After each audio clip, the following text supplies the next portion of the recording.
इस वीडियो में हम लोग पढ़ेंगे वैन शियर टेस्ट के बारे में, जो ये भी शियर स्ट्रेंथ में ही हम लोग पढ़ते हैं। वैन शियर टेस्ट एक इंस्ट्रूमेंट होता है जिसको हम लोग लैब में भी उपयोग करते हैं और फील्ड में भी उपयोग करते हैं, लेकिन दोनों का डायमेंशन अलग अलग होता है। तो वैन को समझने के लिए जस्ट एक थोड़ा सा बताने की कोशिश कर रहे हैं। कुछ इस तरह से होता है, ऊपर रॉड लगा हुआ रहता है इस तरह से, और नीचे ये कट करता है मिट्टी को, जो कि फिगर में दिखाया गया है।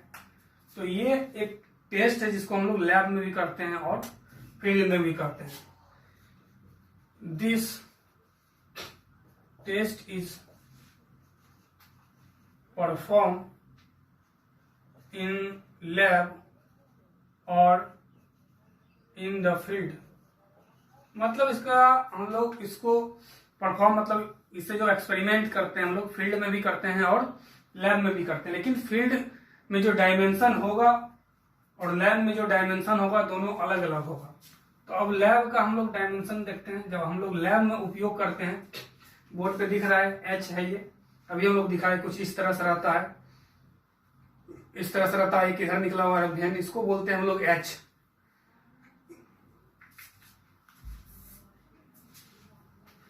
मतलब ये जो है मेरा यही वैन है, इसको बोलते हैं एच, और यहां से लेके यहां तक ये डी कहलाता है, ये वाला लेंथ ये हो गया डी। तो जब हम लोग वैन शियर टेस्ट पढ़ते हैं तो लैब का जो डायमेंशन होता है, मतलब ये जो एच होता है वो लैब में 20 mm का होता है, और ये जो डी होता है वो 12 mm का होता है, और टी ये जो थिकनेस है वो 0.5 to 1 mm का हम लोग उपयोग करते हैं। वैन क्या है, एक इंस्ट्रूमेंट है, उससे हम लोग क्या करते हैं शियर टेस्ट करते हैं फील्ड में और लैब में। जब लैब में उपयोग करेंगे तो इसका ये डायमेंशन होगा, और इसी को जब हम लोग फील्ड में करेंगे इन फील्ड, इसका जो डायमेंशन है वो चेंज हो जाएगा, वो 10 to 20 सेंटीमीटर हो जाता है। डी हो जाता है मेरा 5 to 10 सेंटीमीटर, और थिकनेस जो है इसका 2 to 3 सेंटीमीटर हो जाता है। मतलब ये दो इंस्ट्रूमेंट है। अगर इस डायमेंशन का होगा तो इसको लैब में उपयोग करेंगे, अगर इस डायमेंशन का होगा तो इसको हम लोग फील्ड में उपयोग करेंगे। पहले ये समझे कि कहाँ कहाँ उपयोग करते हैं और इसका डायमेंशन क्या क्या होना चाहिए। और इसको जनरली हम लोग अनड्रेन टेस्ट भी बोलते हैं। This test is essentially undrained test, मतलब इसको हम लोग अनड्रेन टेस्ट भी बोलते हैं। और ये जो सुटेबल होता है and it is suitable for highly plastic saturated clay, यानी इसको हम लोग सॉफ्ट क्ले भी बोलते हैं। सॉफ्ट क्ले मतलब इस टेस्ट का उपयोग हम लोग हाईली प्लास्टिक सैचुरेटेड क्ले के लिए करते हैं, या हम लोग सॉफ्ट क्ले के लिए करते हैं। मतलब ये जो पॉइंट है यहां से लेकर यहां तक बहुत ही इंपॉर्टेंट है, हर एक कॉम्पिटिटिव एग्जाम में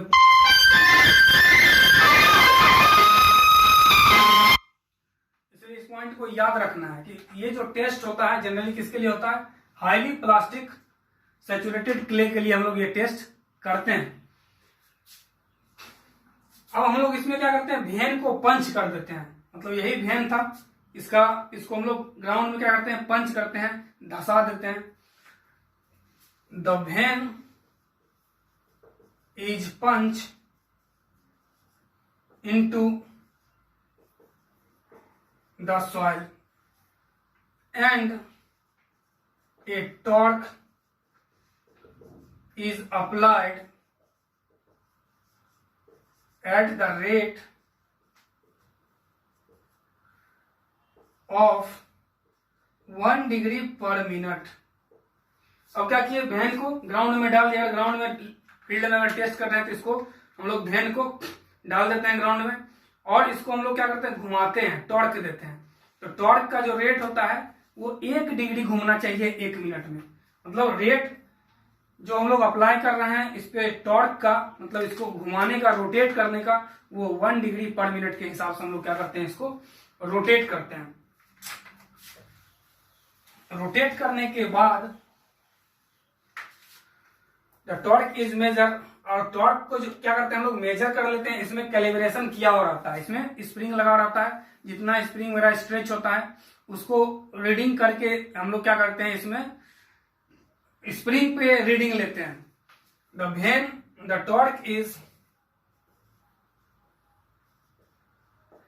torque is measure by A calibrated torsional spring. जितना हम लोग टॉर्क अप्लाई किए हैं, ये क्या होता है, उसमें कैलिब्रेशन किया रहता है स्प्रिंग पे, उसमें क्या होता है, नोट होता है, उसको हम लोग क्या करते हैं, नोट कर लेते हैं। जहां के मेरा क्या है, स्प्रिंग कांस्टेंट है, ये मेरा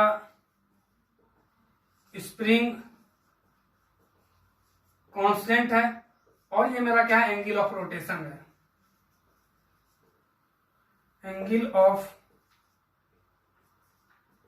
रोटेशन।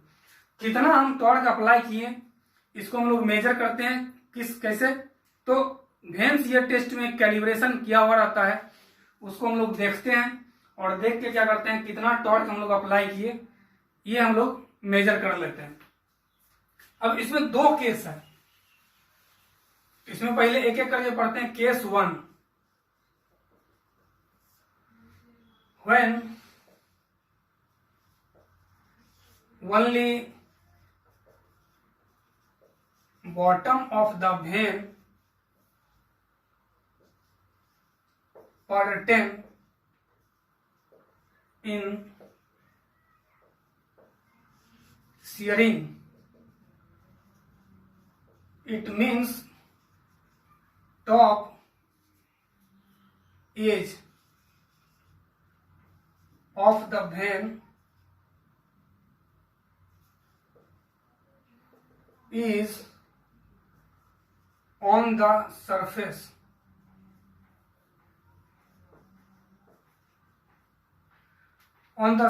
of soil।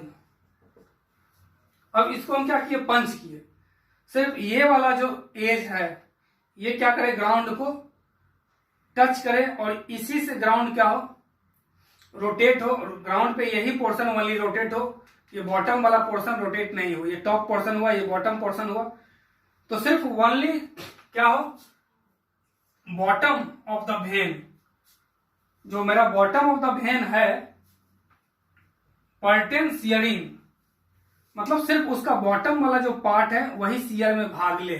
तो उस समय जो शियर स्ट्रेंथ होगा S equal to T by pi D square H/2 plus D by 12। इसमें ये कांस्टेंट है, D मेरा कांस्टेंट है, H कांस्टेंट है, और टॉर्क को हम लोग कहां से निकालते हैं, कैलिब्रेट जो किया रहता है उस पे वेन पे, उससे हम लोग T को, टॉर्क को निकालते हैं, और वहां से हम लोग क्या करते हैं, शियर स्ट्रेंथ निकालते हैं, जब ओनली बॉटम फेस भाग ले शियरिंग में। तो ये केस फर्स्ट हुआ।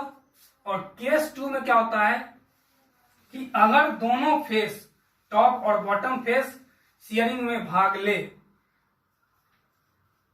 when both the top and bottom edge of the vein pertain in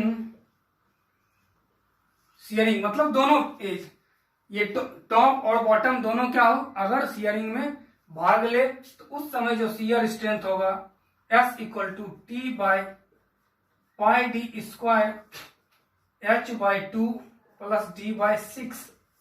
उस समय जो शियर स्ट्रेंथ आएगा वेन शियर टेस्ट से, इसमें भी सारा चीज कांस्टेंट है, सिर्फ T का वैल्यू हम लोग कैलिब्रेशन से निकालेंगे, जो कैलिब्रेट किया हुआ है इंस्ट्रूमेंट पे, और यहाँ से शियर स्ट्रेंथ हम लोग निकाल लेते हैं उस सॉफ्ट क्ले का। या हाईली प्लास्टिक क्ले का हम लोग क्या करते हैं, शियर स्ट्रेंथ निकाल लेते हैं। यही मेरा था वेन शियर टेस्ट।